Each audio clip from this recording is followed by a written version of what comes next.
Hey guys, welcome back to MMA Library. Today in MMA and UFC news, the rematch between Yuri Prochazka and Glover Teixeira has been made official and will go down December 10th at UFC 282. Yuri posted a picture announcing the fight on Twitter with the caption, "Win, now, here." In a recent tweet, Gilbert Burns gives his prediction for the upcoming lightweight title clash between Charles Oliveira and Islam Makhachev. Ali Abdelaziz forwarded a tweet to Gilbert Burns that said, "Alright everyone, who gets it done and what round?" To this, Gilbert tweeted, "Oliveira 3-round finish."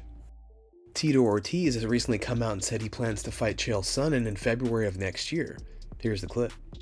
I'll be competing my one last time in the beginning of February. Tito Ortiz versus Chael Sonnen #2 will be happening. Oh, really? For Freedom Fight Night.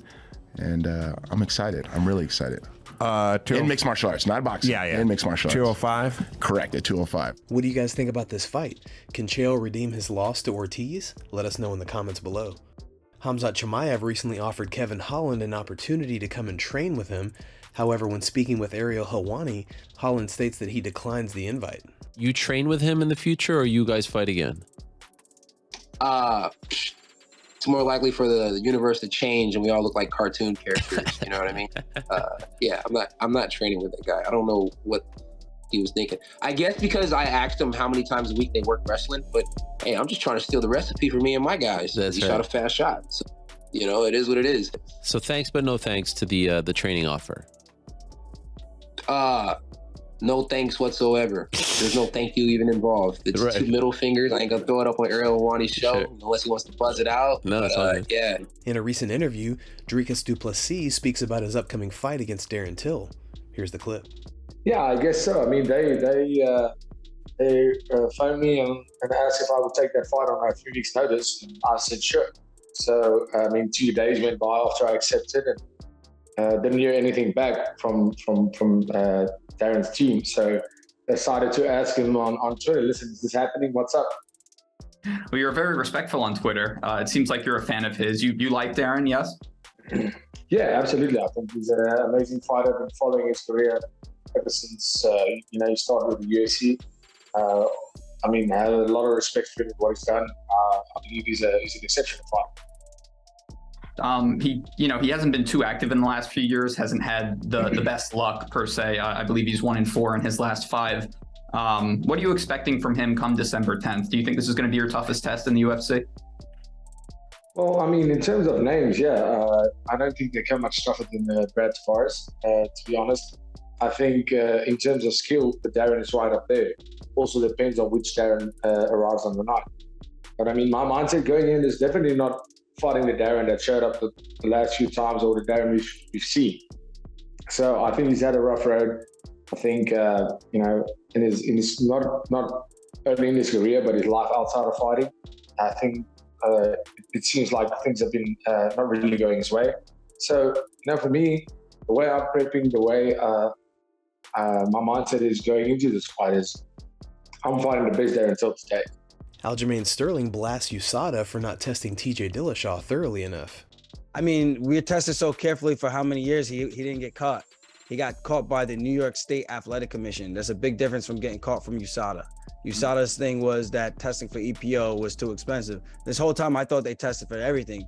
They were pretty much only testing for steroids or whatever it is that they said it was. So there's no guarantee that this guy's been doing it the right way ever. Sure. I mean, his teammates already outed him from years ago. And it is what it is, man. I mean, you even had Cody Garbrandt who outed him at the press conference and everyone swept it under the rug. And he said, and TJ gave a third grader response like, "Oh, yeah, sure. Yeah, I've been cheating. Yeah." And then he gets caught. And I'm just like, dude, he only said this years ago before he even fought Sayudo. And yeah, man, so it is what it is. Like, I know the guy is just not a good person. I've met him in person a couple of times. He's an arrogant little prick.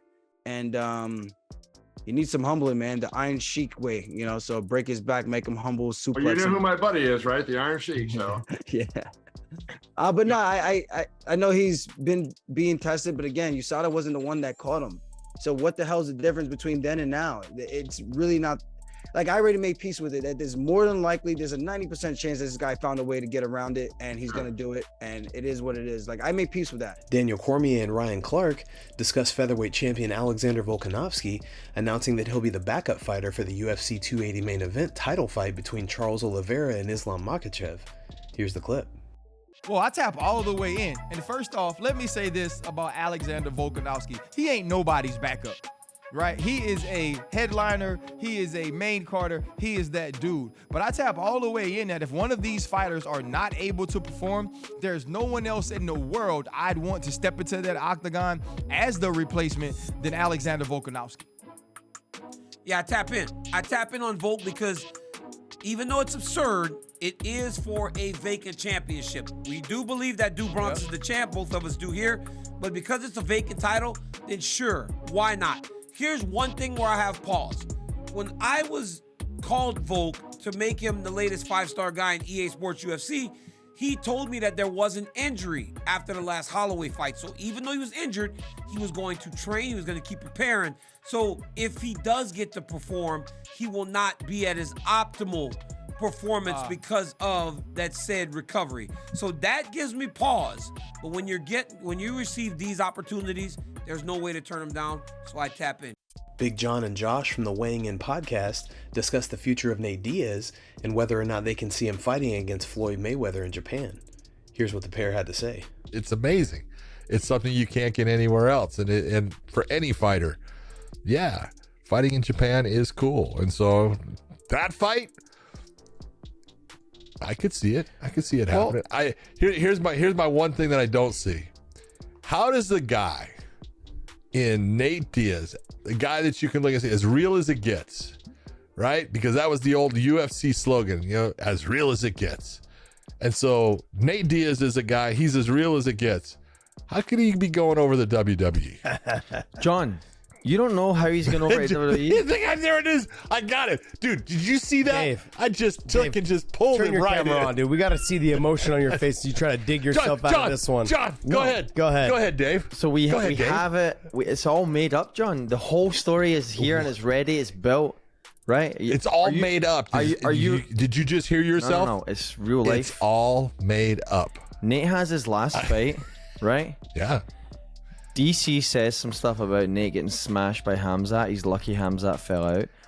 Nate calls him a fat effer, right? DC goes to WWE and referees a match. Nate goes to WWE and hangs out with and he looked good doing that, didn't he? We have the WrestleMania main event for Hollywood next year. DC's not from San Jose, but he's based in San Jose. Nate Diaz from Stockton. WrestleMania's in Hollywood. We have the main event for WrestleMania next year. What do you guys think about this? Will we ever see Nate Diaz in the WWE? Let us know in the comment section below. In a recent interview, Alexander Volkanovski discussed who he would rather fight when it comes to Charles Oliveira and Islam Makhachev. Here's the clip. If you had a preference, who would you kind of hope to face if one guy falls out? Like, what's the scenario? Who do you like as an opponent better? Man, I'm going to be straight up and be honest, and I think Charles. I'd say Charles would be the better opponent. People say stylistically, yeah, but obviously there's a lot of hype around Charles. You know what I mean? Everyone considers him the champ. Guys, thanks so much for checking out the video. If you like the content we do here on this channel, don't forget to like and subscribe to MMA Library for all the latest MMA and UFC news. We'll see you in the next video.